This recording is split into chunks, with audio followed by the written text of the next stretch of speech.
I was part of the Freedom Flotilla as a journalist.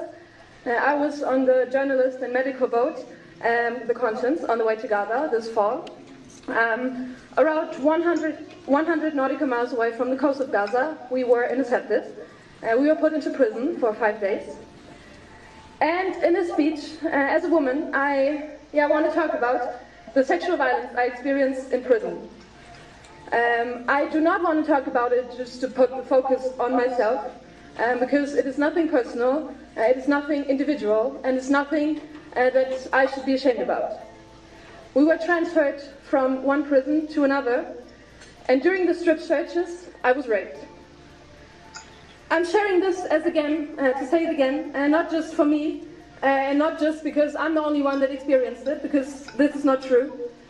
I'm sharing it for all the women who experience sexual violence and sexual torture in the prisons, for all the women who have experienced similar horrible things in the prison, and probably are experiencing them right now as we're speaking on this conference.